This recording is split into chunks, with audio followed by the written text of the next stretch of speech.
우리 인생이란 뭔가를 의지하는 존재라고 말할 수 있겠습니다. 사람들은 각자 자기가 다 독립적인 존재로 살아가는 것으로 생각하지만은 우리 인간은요, 원래부터가 뭔가를 의지하지 않고는 살아갈 수가 없는 것입니다. 어떤 분은 부모 형제를 의지하기도 하고 또 배우자를 철석같이 믿고 살아가기도 합니다.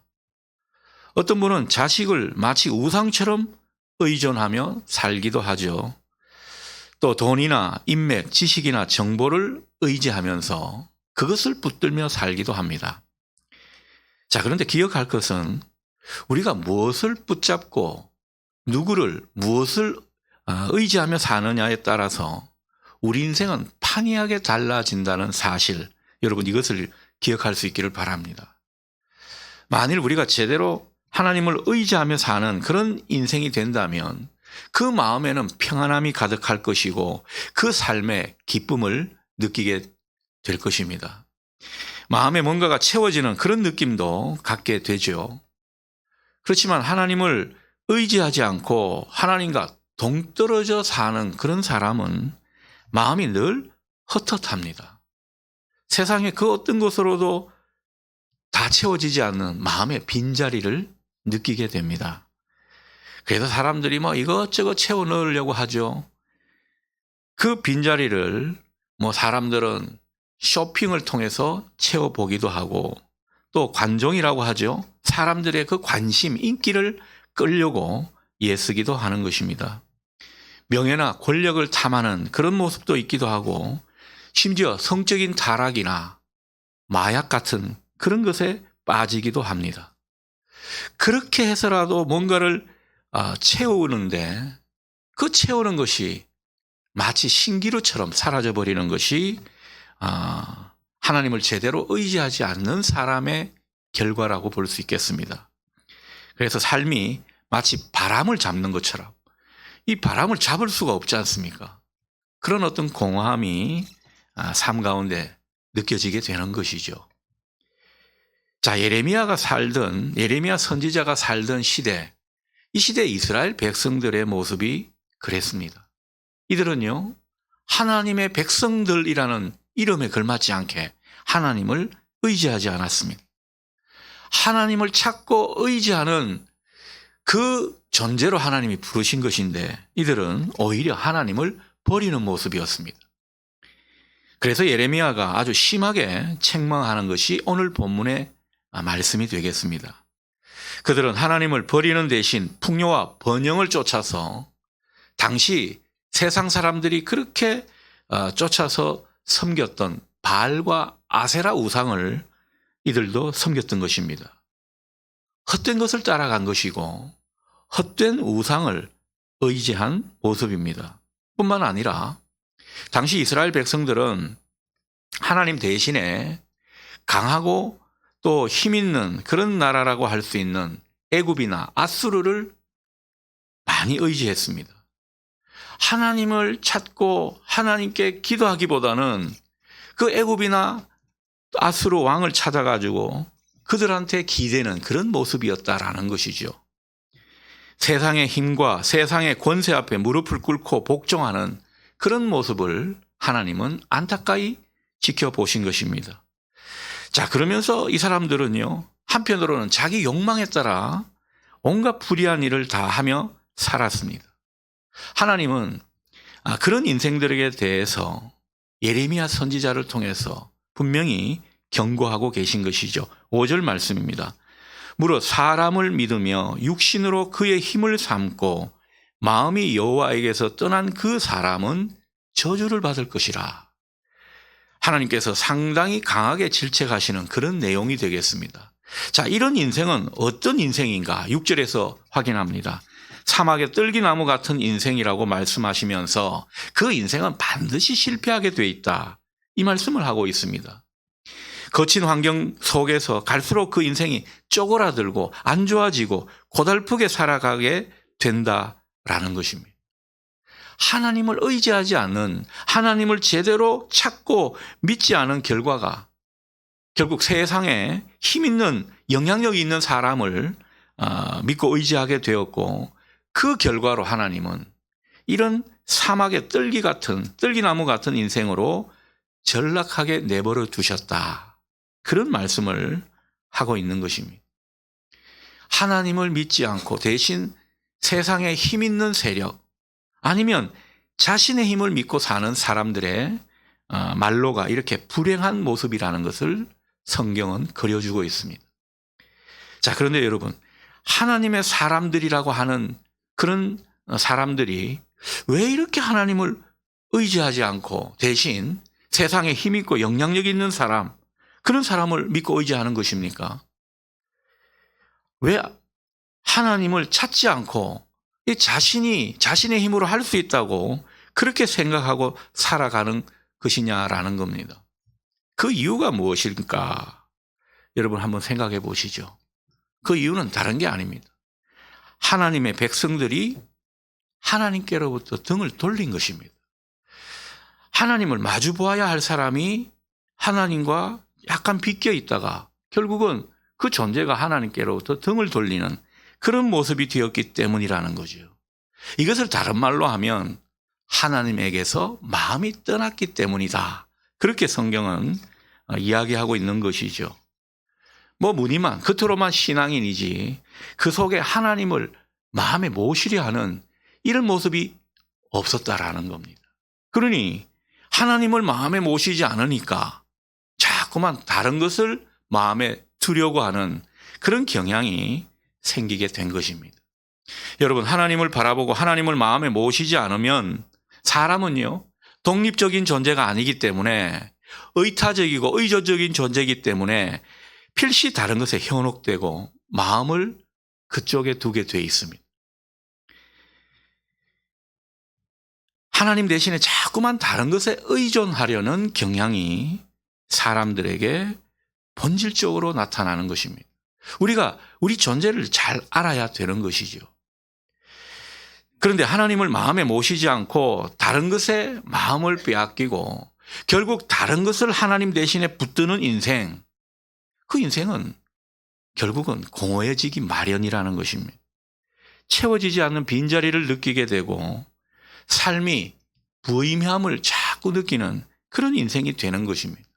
그래서 이런저런 것을 가지고 있고 남들이 부러워할 만한 사람인데도 무의미하다고 생각해서 이상한 것에 손을 대고 흉측한 인생이 되고 마는 이유가 바로 여기에 있는 것입니다. 불행한 인생을 살게 되는 것이죠. 하지만 이 7절 말씀은 우리에게 또 복음을 들려주는 것 같습니다. 하나님을 믿고 의지하면서 하나님을 제대로 의뢰하는 그 사람은 어떻다고요? 복을 받는다는 것입니다. 이게 성경이 우리에게 똑똑히 들려주시는 말씀이 되겠습니다. 성경은 이런 사람을 복 있는 사람인데 이런 사람을 어떤 이미지에 비유하느냐? 물가에 심어진 나무라고 표현합니다. 8절 말씀을 확인합니다. 그는 물가에 심어진 나무가 그 뿌리를 강변에 뻗치고 더위가 올지라도 두려워하지 아니하며 그 잎이 청청하며 가무는 해에도 걱정이 없고 결실이 그치지 아니함 같으리라. 아멘. 이런 말씀은 아멘 세게 하셔도 좋을 것 같아요. 여러분 얼마나 듣기 좋습니까?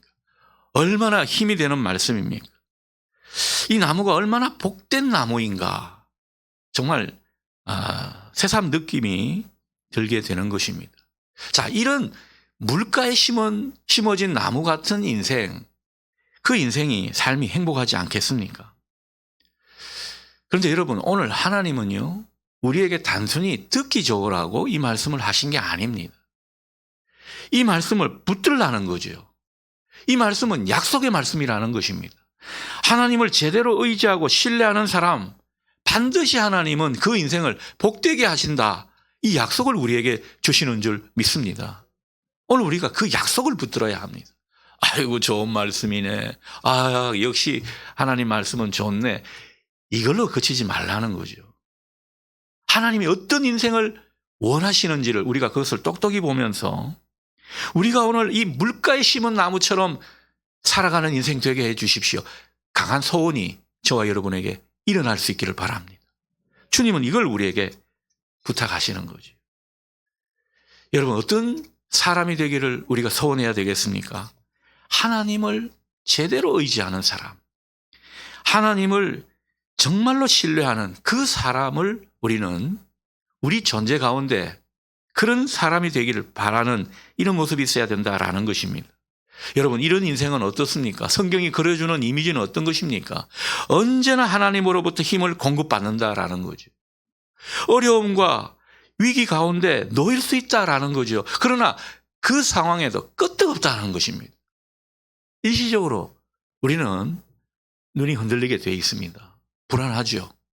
그러나 하나님께서 우리 인생을 붙잡고 계신 것을 느끼기 때문에 얼마나 마음이 든든해지는지 모른다라는 겁니다. 풍성한 삶을 누리고 많은 열매를 맺는 그런 복을 받는다고 주님은 약속하십니다. 이 약속을 우리가 잘 알고 있는 사람들인데 다시 한번 우리 실존 가운데 이 약속의 말씀을 붙들고 물가에 심은 나무처럼 살아가는 저와 여러분 되실 수 있기를 축복합니다. 자, 그런데 중요한 것은 이런 인생이 되기 위해서 우리가 꼭 생각해야 할 것이 있습니다. 오늘 이 말씀 가운데서 우리에게 특별히 당부하는 내용이기도 합니다. 여러분, 우리에게 중요한 것은 무엇입니까? 마음입니다. 우리 마음이란 게 믿을 것이 못 된다고 주님은 말씀하십니다. 이게 어떤 말씀이냐면요. 우리는 우리 스스로를 볼 때, 하나님을 의지하는 것 같고, 신뢰하며 사는 그런 인생 같은데, 마음으로는 하나님을 향해 있지 않고, 내 중심에 하나님을 온전히 모시지 않는 그런 인생일 수 있다라는 거죠. 9절입니다. 만물보다 거짓되고 심히 부패한 것은 마음이라 누가 능히 이를 알리오마는. 여러분, 제일 문제가 뭐라고요? 우리 마음이라는 겁니다. 그 마음은 어떤 속성이 있다고요? 거짓되기 쉽다. 참 마음인 것 같아도 이내 거짓될 수가 있다. 그리고 그 마음은 부패하기가 쉽다. 변질될 수가 있다라는 거죠. 여러분, 사람 마음이 언제나 일관되게 보이는 그런 마음 보셨습니까? 그렇지가 않습니다. 그렇게 잘할 것 같이 하면서도 그 마음이 또 변하게 되는 것.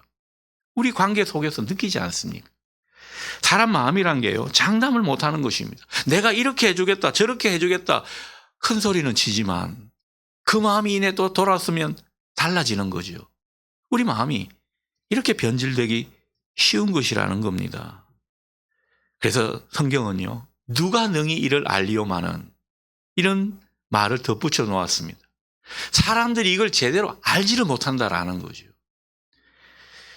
별로 인정하고 싶지는 않지만 우리 마음이란 게 정말이지 거짓되고 부패하게 될 수 있다는 이 사실, 여러분 믿음으로 보실 수 있기를 바랍니다.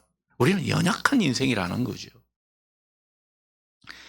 겉으로는 아무렇지 않은 것 같아도 우리 마음이 변질되기 쉽고 얼마든지 악해질 수 있다는 그것은 우리가 이 삶 속에서 들어 경험하는 내용일지도 모릅니다.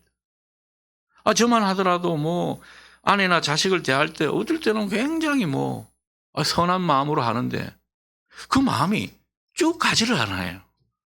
금방 또 이렇게 오해가 생기고 또 마음이 상하게 되고, 그래서 참 우리 마음이 일정하지가 않구나 이런 것을 느끼게 됩니다. 여러분, 괜찮다가도 어떨 때는요, 이 못된 마음, 악한 마음이 우리 안에 자리 잡을 때가 있지 않습니까? 우리 솔직히 한번 이야기해 보자는 거죠. 우리가 찬송을 부르고 남에게 은혜스러운 말을 할 때는 정말 천사 같고 선한 마음의 소유자 같습니다. 하지만 조금 내가 손해를 보고 모욕을 당하고 피해봤다는 그런 생각이 찾아들면, 아니면 내 안에 욕심이 스멀스멀 올라와서 그 욕심이 가득 차게 된다면 우리는요, 우리도 모르게 사탄에 붙들린 마음 같고 나쁜 마음으로 변질되어 있을 수 있다라는 거죠. 여러분, 목사도 어떨 때는 사탄 같아요. 제가 새벽기도 때 엎드리다 보면은 자식한테 한 모습이 떠오릅니다. 그 모습은 제 모습이 아니에요. 이 사탄에게 사용된 모습이라는 거죠. 여러분, 제가 참 볼 때는 현자 같지 않습니까? 좀 후덕하게 보이고 덕이 많아 보이죠? 얼마나 느긋한 그런 목사같이 보입니까? 저도 운전대만 잡으면요, 평소에는 괜찮은데 좀 바쁠 때는 저도 모르게 클락션을 누르고 저도 모르게 그 막 불빛을 막 이렇게 하는 거 있죠. 그러고 나면 얼마나 제 자신이 초라한지 모릅니다. 순간이에요. 이 사탄에게 휘둘릴 때는 순간인 것을 느끼게 됩니다. 우리 마음이 그렇다라는 거죠. 또 우리는 겉으로는 정말 하나님을 잘 의지하고 신뢰하며 사는 것 같은데 진짜 그 마음을 들여다보면 꼭 그렇지만은 않습니다. 마음으로 하나님을 향해 있지 않고 내 중심에 하나님이 계시지 않는 것을 때로는 느끼게 되는 것이죠. 여러분, 성경이 우리에게 내리는 진단이 이와 같습니다. 우리는 아니라고 생각할지 몰라도 성경은 아주 엄중히 우리 마음이 그렇다라는 것을 인정하라고 오늘 우리에게 이 말씀을 주시는 것입니다. 우리 마음이 얼마든지 변질될 수 있고 우리 마음이 얼마든지 악해질 수 있고 우리가 주님을 마음에 모시는 것 같지만 그렇지 않을 수 있다는 이 개연성에 대해서 인정하라는 것이죠. 우리는 연약한 존재입니다. 여러분의 표정은 지금 쉽게 동의가 안 되는 그런 표정입니다. 동의가 잘 안 될 거예요. 이거는요, 진짜 우리가 주님 앞에 깊이 무릎을 꿇고 기도하면서 자신을 들여다보지 않으면 잘 모를 수 있습니다. 우리는 우리 스스로를 아는 것 같아도 모릅니다. 여러분, 교만한 사람이 내가 교만한 사람입니다, 이런 사람 봤습니까? 근데 다른 사람은 그게 보여요. 근데 자기는 모르는 겁니다. 여러분, 우리는 우리 자신을 알 때가 언제입니까? 하나님의 그 말씀이라는 거울에 비춰서 자기를 볼 때 알게 되는 겁니다. 우리는 늘 스스로 잘하는 것 같고 의로운 것 같고 하나님이 기뻐하실 것 같지만, 그러나 말씀 앞에 우리가 엎드리고 진실로 기도하다 보면 꼭 그런 것은 아니구나 느끼게 되는 것이죠. 이게 진실한 사람 모습 아니겠습니까? 여러분, 우리는 우리 마음을 잘 모릅니다. 하지만 하나님은요, 우리 마음을 꿰뚫어 보시는 분입니다. 그것을 성경에서 우리에게 전해주고 있는 것입니다. 우리는 다른 사람이나 스스로한테는 아닌 것처럼 속일 수 있습니다. 그러나 오늘 10절 말씀을 보십시오. 하나님은 속일 수가 없습니다. 나 여호와는 심장을 살피며 폐부를 시험하고 각각 그의 행위와 그의 행실대로 보응하나니. 여러분, 우리의 그 모든 삶의 결과는요, 우리가 어떤 마음으로 살았는지, 그 마음으로 어떤 행실을 보였는지 그 결과물이라고 할 수 있겠습니다.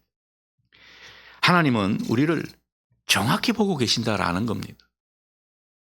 외국의 어떤 교회는 예배당 정면에 우리 같이 이 십자가를 세워놓은 것이 아니라 이게 환한 등불을 붙여놓았다는 것을 듣게 되었습니다.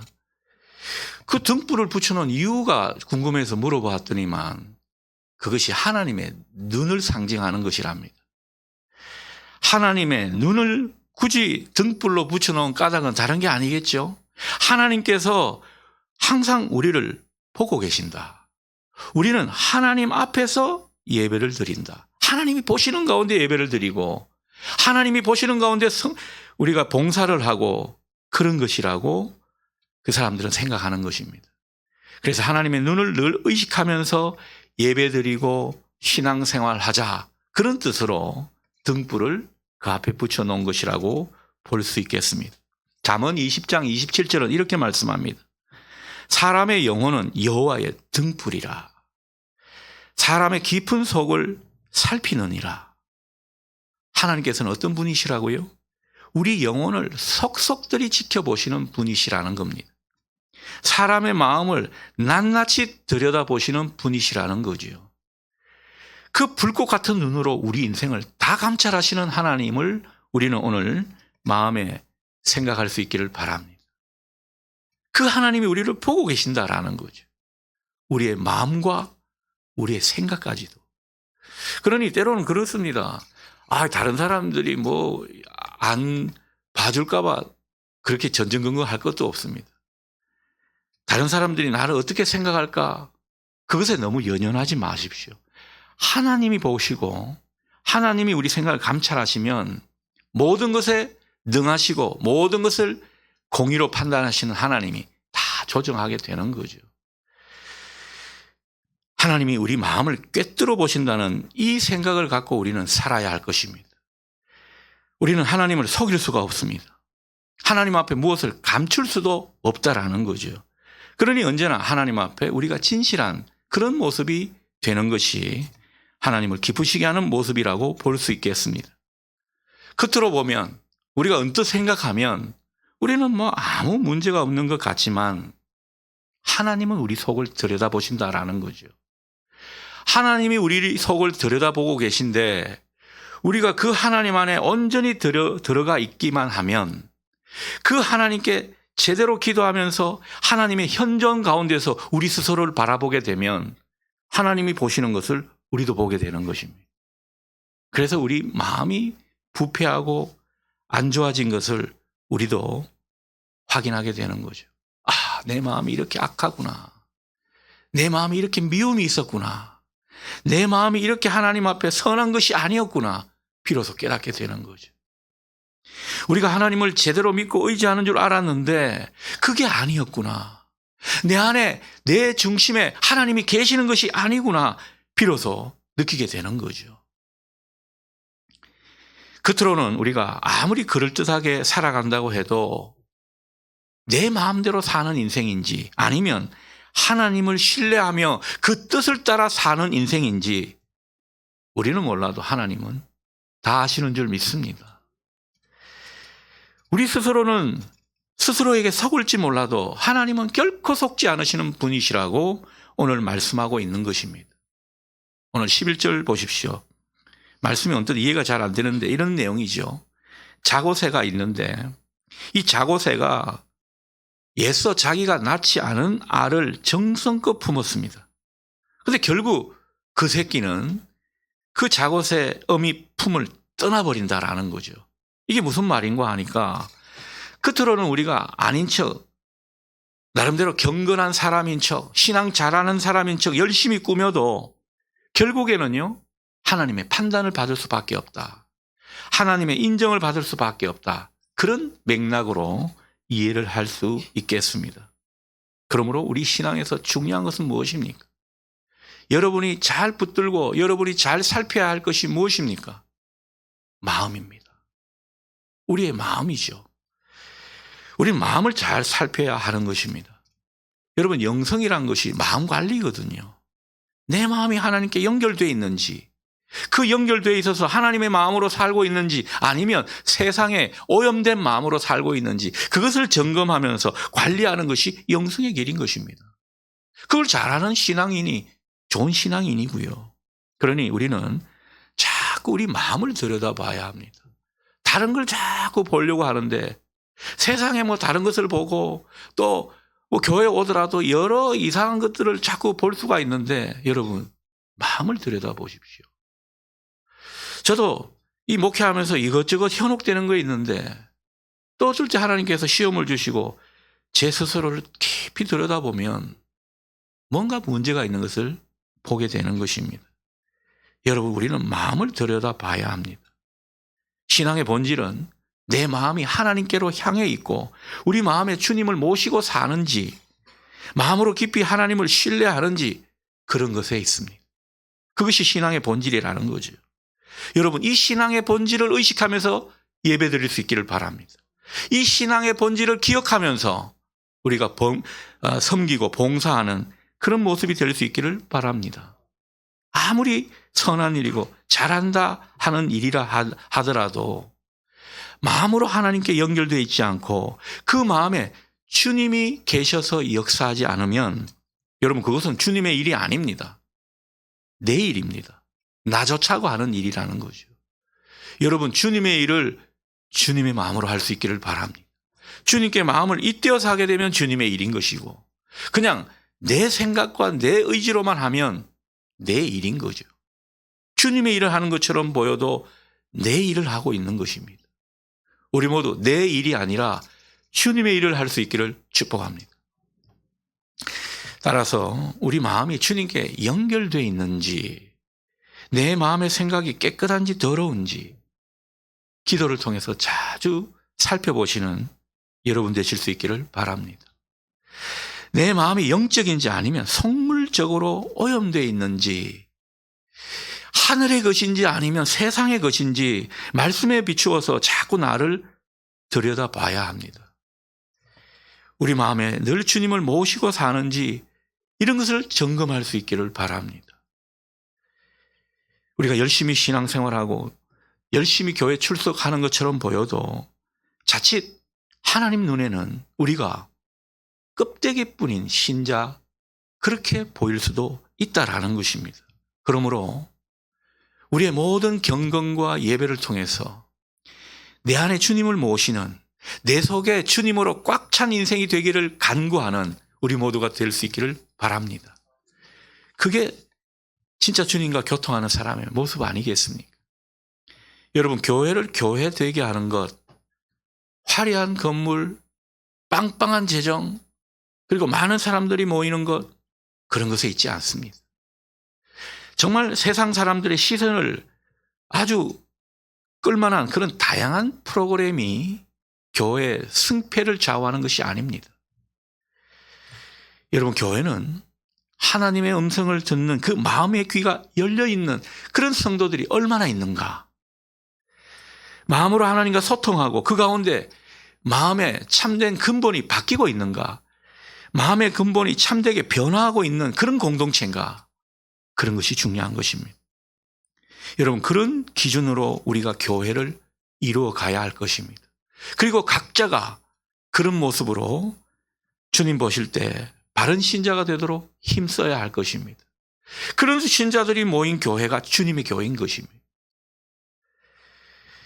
그런 교회에 하나님의 나라 복이 임하게 될 줄 믿습니다. 여러분, 세상 사람들이 바라는 그런 복 말고 진짜 하나님이 우리에게 주시고자 하는 그 복을 우리 모두가 얻을 수 있기를 바랍니다. 그러니 우리 안에 주님을 온전히 모시고 진실하게 주님만 의지하는 그런 인생 다시 한번 결단하십시다. 그래서 겉모양만 믿는 사람이 아니라 진정 우리 마음에 참된 변화가 일어나기를 간구하고 소원하고 경험하는 우리가 되면 좋겠습니다. 우리 속에 세상에 다른 어떤 것이 차 있는 것이 아니라 예수로 꽉 차 있는 그런 인생으로 살아갈 수 있기를 주님의 이름으로 축원합니다. 기도하겠습니다.